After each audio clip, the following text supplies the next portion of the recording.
Hi, you're on the Reddit Confessions channel. Grab a chair because I'm about to tell you how a single sentence, 9 stupid words, blew my entire life sideways at a table full of strangers holding sparkling water and pretending to care about Q3 pivots.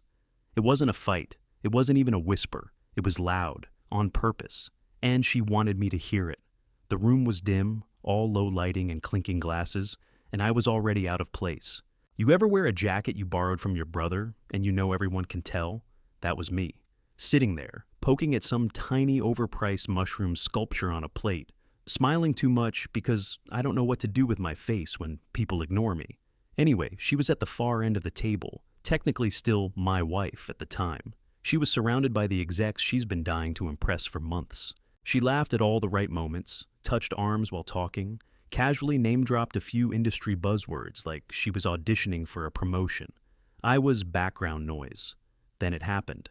Someone across from her asked something like, "How do you balance such a demanding career and still have a home life?" Innocent, harmless. The kind of question you deflect with a smile and a compliment, right? Wrong. She sipped her wine, looked across the table, not at me, mind you, just past me like I was a potted plant, and said, "You just learn to carry dead weight and keep smiling." And then she laughed. They all laughed. I didn't.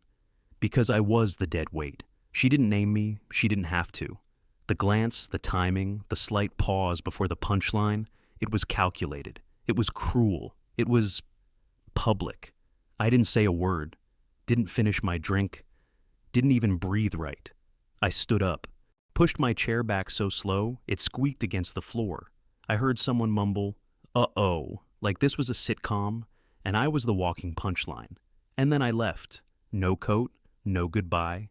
Just walked out into the freezing night with my ears ringing and a full stomach of shame. I know it doesn't sound explosive, but when you spend years being invisible, that kind of public gut punch lands like a wrecking ball. But what she didn't expect, what no one expected, was what happened after I left that dinner, because I didn't go home, and I didn't just cool off. I found something. Something that changed everything. I didn't go back to our apartment that night. I walked, not because I had anywhere to be, but because I didn't know how to exist in a world where I was now publicly labeled as dead weight. I walked until my legs ached, until the polished shoes she picked out for me started to bite through my heels. I ended up in a 24-hour laundromat, 2 neighborhoods away, sitting between humming machines and pretending I had laundry to do. I must have sat there for 2 hours, staring at the blinking red light of a vending machine, replaying her laugh on a loop. You know what's funny? That laugh used to be my favorite sound in the world. Now it sounded like glass breaking behind a smile. Around 3 a.m., I finally went back. Not to argue, not to confront. I just needed a toothbrush. The apartment was dark, quiet. I opened the front door like a burglar, avoiding every creaky floorboard I could remember. Her heels were still by the door, Christian somethings, the expensive ones. I slipped past the living room, past the bedroom where she was asleep like nothing happened, and into her home office. I don't know why I went in there. Maybe to feel closer to the version of her that wasn't trying to erase me. Maybe because I was still hoping I misunderstood something, that it was all one big awful joke. But then I opened the second drawer in her desk. At first, I thought it was receipts, dozens of them, folded and stacked. But when I started looking closer, my stomach twisted. There were hotel confirmations, dinners, even flower orders, all recent, all from her work trips, all paid for with our joint card. Except the guest names weren't mine, and in 2 of the bookings, the +1 was clearly listed as Mr. Dane Carson. The name meant nothing to me until I remembered her casually mentioning a new regional director 2 months ago. "Oh, Dane's from Denver. He's harmless," she had said, laughing. I didn't laugh then either. I sat there, knees numb, flipping through proof that I hadn't just been replaced. I'd been replaced with flair. Suddenly, her dead weight comment made sense. I wasn't just boring. I was dead weight she'd already dropped in her mind. This dinner wasn't the first betrayal. It was just the first public one. And the worst part, there was no rage in me, no thirst for revenge, just that quiet, cold humiliation that makes you question every moment you thought was real. I put the receipts back exactly where I found them. I didn't take photos, didn't text her. I just grabbed my toothbrush from the bathroom and walked back out into the city like a man who no longer belonged to his own life. I didn't sleep that night, not even for a second. I sat on a bench outside the train station with my hoodie pulled over my head like I was hiding from the world. In a way, I was. I wasn't ready to see her face. I wasn't ready to hear whatever excuse she'd craft to make me feel like I had misunderstood everything. That was always her talent, twisting guilt into something I could wear. I don't think I even realized how small I'd become until that night, clutching my toothbrush like it was the last personal thing I owned. Around 7 a.m., I walked into the nearest budget motel, paid in cash, and laid down on the stiffest mattress imaginable. The room smelled like bleach and regret. By noon, I had 14 missed calls, all from her. No texts, just calls. No, "Are you okay?" Or, "Please come back." I let them ring out like background noise while I stared at the ceiling tiles, each one a reminder that my world now had cracks. And then, just as I was about to silence the phone altogether, a new notification buzzed through. A calendar invite, sent to our shared email, titled Team Lunch, 1 p.m. at Jardine and Pine. But the invite wasn't from her, it was from Dane Carson. My heart did that weird skip thing it does when your gut already knows what your brain refuses to accept. I opened the email, which she had clearly been CC'd on, and saw the list of attendees, her name right there beside his. Casual, professional, but then I noticed the comment at the bottom. Same table as last time, wink. That wink destroyed whatever pieces of denial I had left. And I knew. I couldn't just sit back anymore. I threw on the same wrinkled shirt from the night before and headed across the city, not out of revenge, but out of pathetic curiosity. I told myself I wouldn't go in. I'd just walk by, see them, prove it to myself, make it real so I could finally let go. But the second I saw her through the restaurant window, laughing, flipping her hair, wearing the necklace I gave her on our 7th anniversary, I walked straight in. I didn't even hesitate. My hands were trembling, but my legs moved on instinct. The hostess barely got out a "welcome to" before I was past her. I walked up to their table like a man sleepwalking. She spotted me mid-laugh, and her expression dropped like a curtain yanked down. Dane turned and gave me a polite nod, like I was just another suit in the room. I didn't say anything at first. I just looked at her. Then I calmly reached into my pocket and placed my wedding ring on the table between their drinks. That was it. No speech, no tantrum. Just the truth, sitting there in metal and silence. Then I turned and walked out. I didn't need to see her reaction. I already knew what it would be. Confusion, deflection, maybe even tears later. But it didn't matter anymore. That ring had done all the talking I needed. And what I didn't expect, what I couldn't have imagined, was what I'd find waiting for me outside the restaurant. The second I stepped out of that restaurant, I expected to feel something. Relief, fury, maybe even collapse under the weight of it all. But what I felt instead was nothing. Like my body had gone on autopilot and muted every emotion I wasn't ready to face yet. It was like walking underwater. Cold, quiet, disconnected. I started down the street without knowing where I was heading. I remember thinking, don't look back. Don't check if she's following. She made her choice. Let her sit in it. But the universe apparently wasn't finished. About half a block from the restaurant, as I reached for my phone to call a rideshare, I noticed someone standing near a black SUV parked across the street. A woman in a slate gray coat, holding a takeout bag, watching me a little too closely. I didn't recognize her at first, but she called out softly, "Elwood?" I blinked. "Sorry," I said, confused, already assuming she had me mistaken for someone else. "No, you're Elwood, right? Heather's husband," she said. I froze. Heather, not Celeste. Heather. See, Heather was my ex-girlfriend from nearly a decade ago, the one before Celeste. She was quiet, bookish, and the last person I'd ever expect to cross paths with in the middle of a breakdown. And yet, there she was, standing like a ghost of who I used to be before I lost track of myself. She stepped forward, a little hesitant. "I saw you through the window.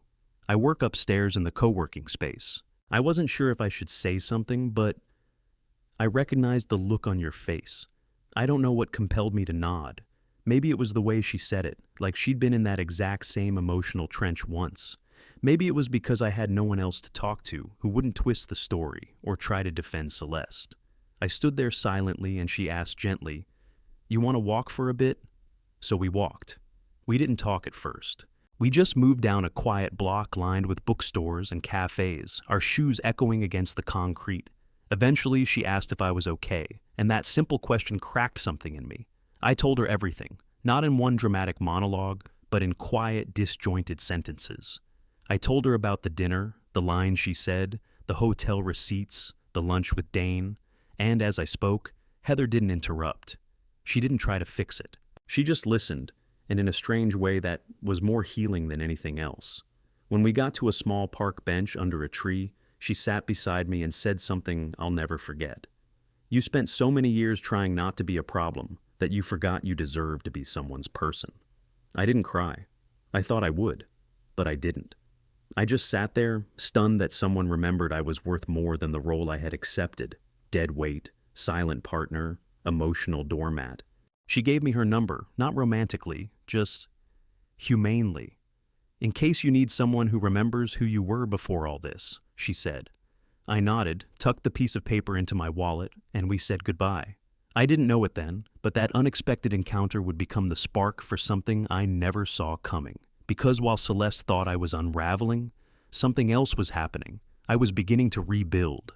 I don't know what kind of cosmic joke was at play, but the morning after I saw Heather again, Celeste finally decided to reach out, through email, not a call, not a knock on the motel door. An emotionless, almost corporate-sounding email that began with, "We should probably talk soon.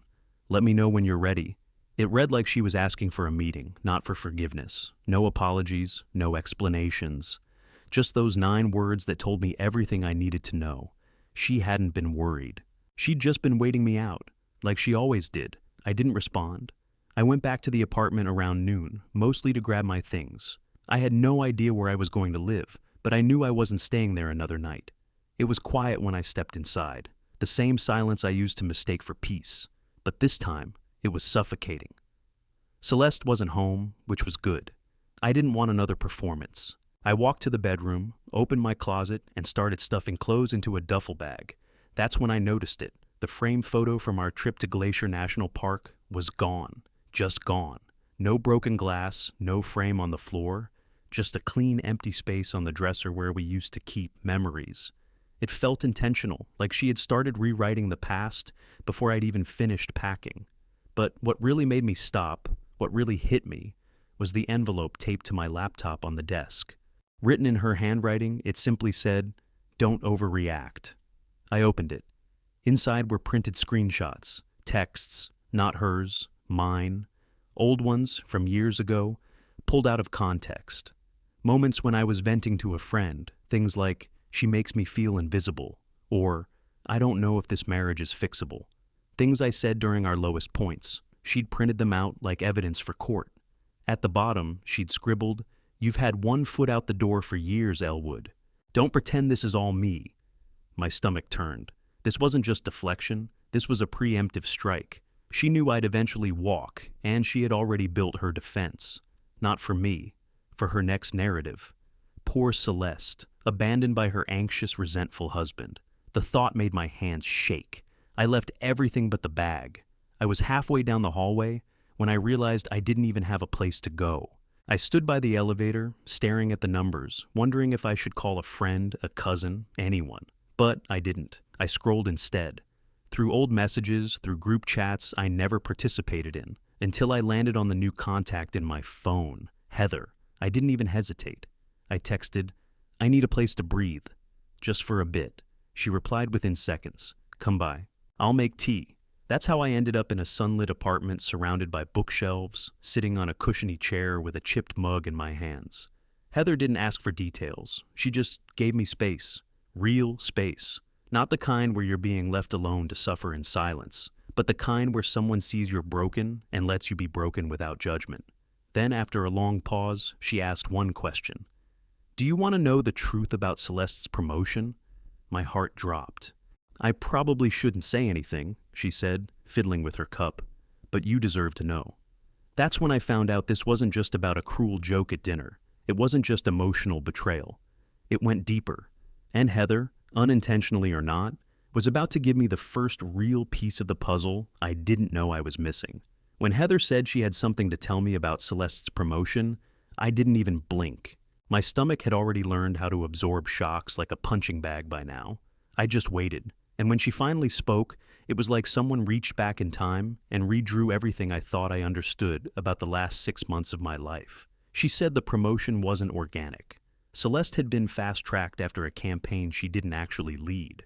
According to Heather, who'd done freelance copy for the same firm months ago, the original creative lead had been a guy named Jeremy. He'd been with the company for years, quiet, brilliant, kind of like the workplace version of me from what she described. Then suddenly, he was gone. Just dropped from the project, from the email threads, even from the website. No announcement, no explanation. And days later, Celeste was being praised internally as the genius behind the whole pitch. I didn't want to believe it, but Heather had receipts, not metaphorical ones, literal screenshots. Emails forwarded to her from a mutual friend who'd been under NDA, but was furious after Jeremy got pushed out. The timestamps matched exactly when Celeste had been pulling all-nighters. Except those nights, I now realized, she wasn't just staying at the office. She was spending them with Dane. The implication hit me like ice water. Celeste hadn't just cheated on me with some coworker for thrill or convenience.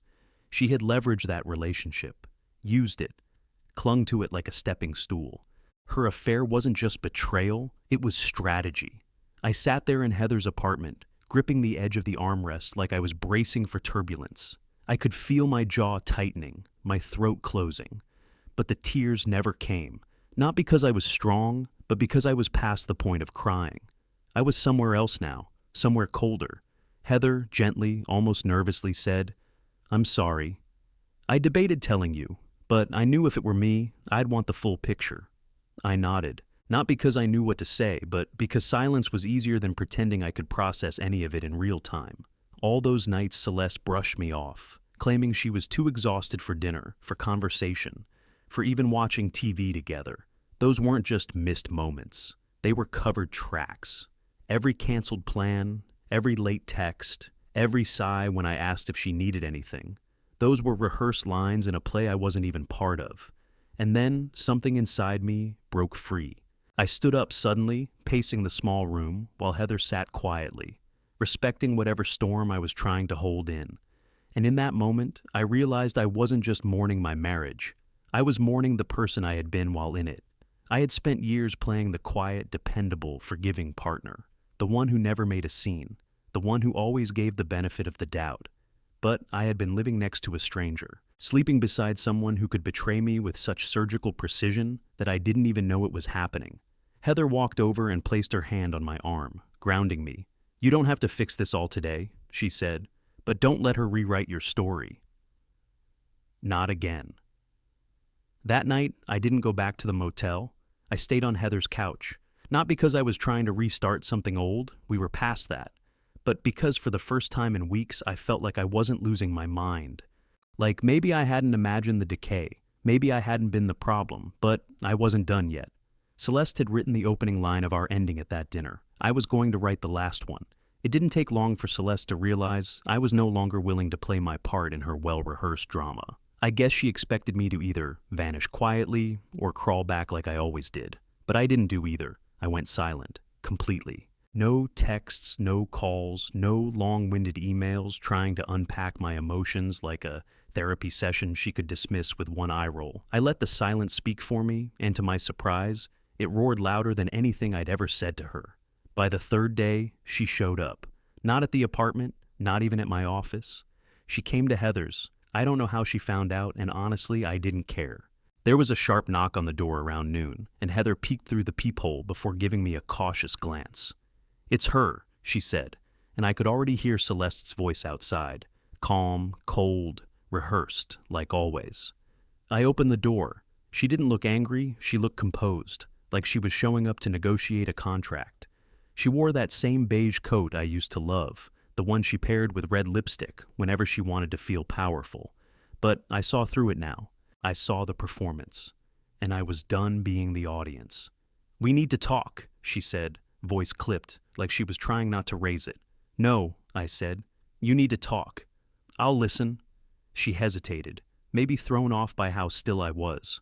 Normally, I'd be stammering by now, apologizing for making her uncomfortable. Instead, I stepped aside and let her in, barely. She paced the room like it was a deposition.